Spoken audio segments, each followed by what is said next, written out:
everyone, welcome to Brew Geeks. We are here for a special show today for a Halloween episode.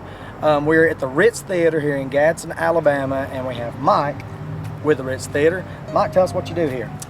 I am the artistic director of the Theater of Gadsden. We're housed here at the Ritz, and the Ritz is owned by the city of Gadsden, but we're a non-profit organization that does theatrical shows. Great, yeah, that's awesome. You guys do a lot of that with the community, and I know you guys stay pretty busy over here and have a lot of fun with it. We appreciate you giving us this tour, and let's check it out.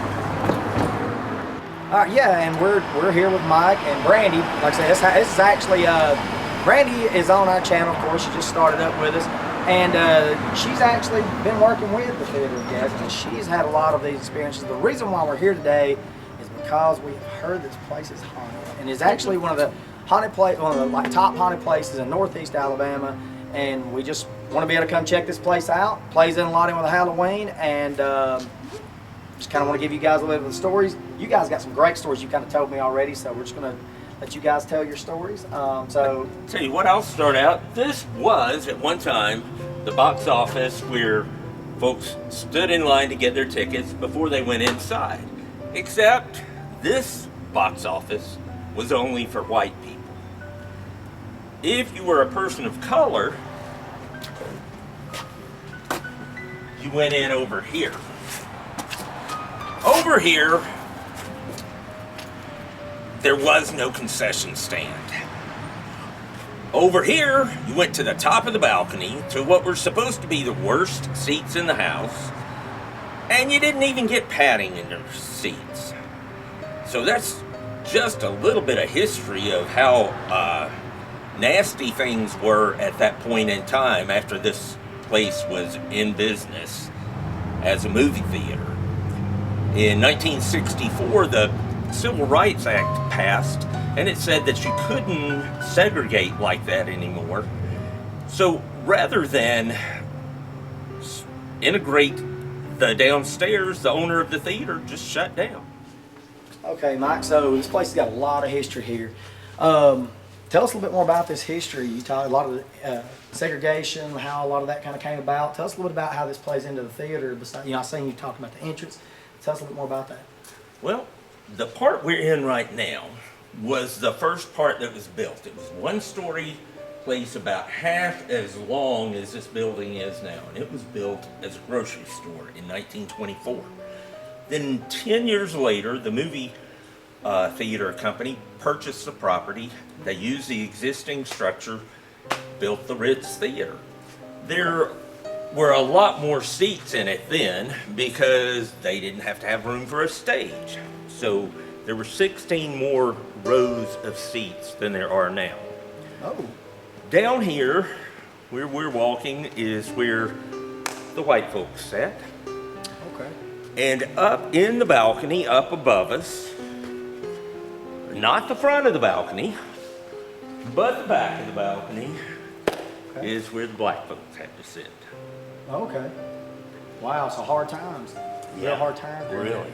Yeah. So then in 1964, I told you that the theater closed down as a movie theater. In 1970, it was purchased by the Gadsden Civic Theater. That was the name of the local theater company then.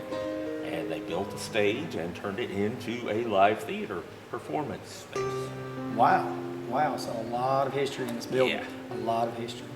Well, all right, Mike, I guess we're going to go to the next location. Okay. All right, Mike, so tell us a little bit about the Cry Room. Well, back when this was a movie theater, there was, right here behind us, a soundproof room.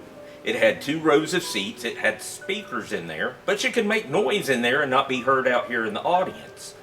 And if you came to the movie and you had a baby with you and that baby made too much noise, they would come tap you on the shoulder and say, "Would you please come to the cry room?" And they'd close that door, and then all these folks wouldn't hear your baby crying. I wish they had those now. Yeah. Do what? I said, I wish they had those now. I do too. But yeah, that'd be bad though. If someone was just take you in there and dice you up and nobody ever hear you. Well, could happen. Thanks a lot, Mike. We appreciate you showing this one. Okay, so there's another story we have here, and this is from Brandy.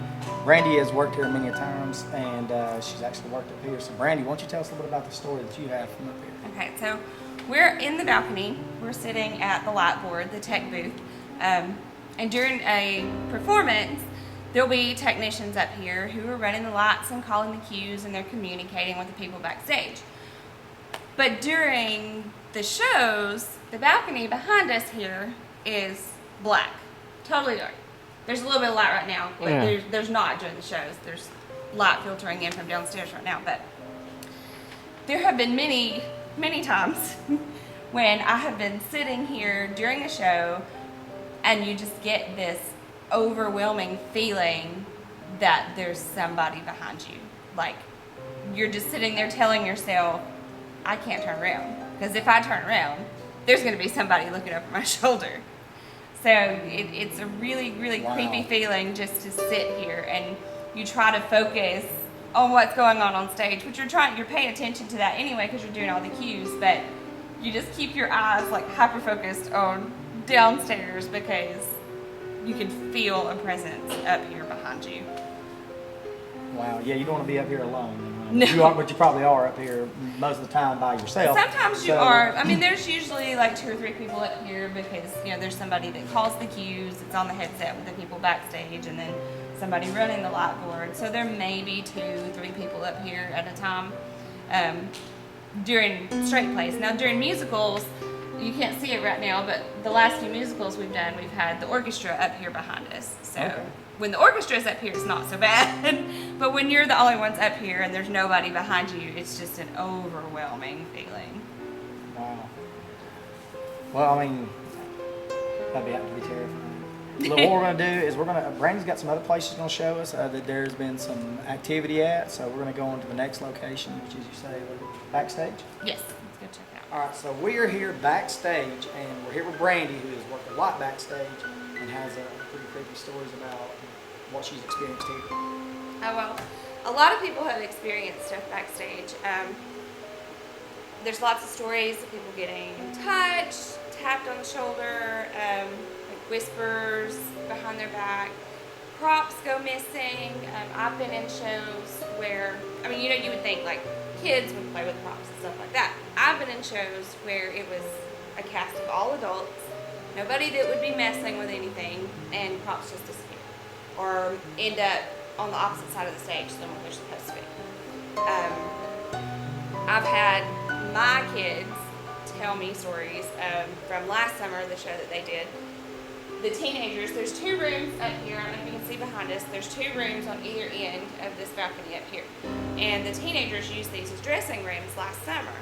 And they would talk about hearing someone walk back and forth between these 2 rooms. Oh, wow. Yeah, like just footsteps on this wooden platform up here.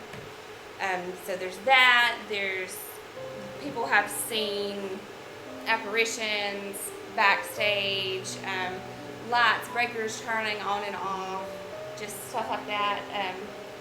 Really creepy feeling, especially when you're in the wings by yourself in the dark, of course, because, you know, all the lights are off during the show, so you're sitting in the wings by yourself and you get a tap on your shoulder or a whisper in your ear, and it can get really creepy backstage. I bet. So you don't want to be caught backstage here by yourself, because it can be a scary feeling. Yeah.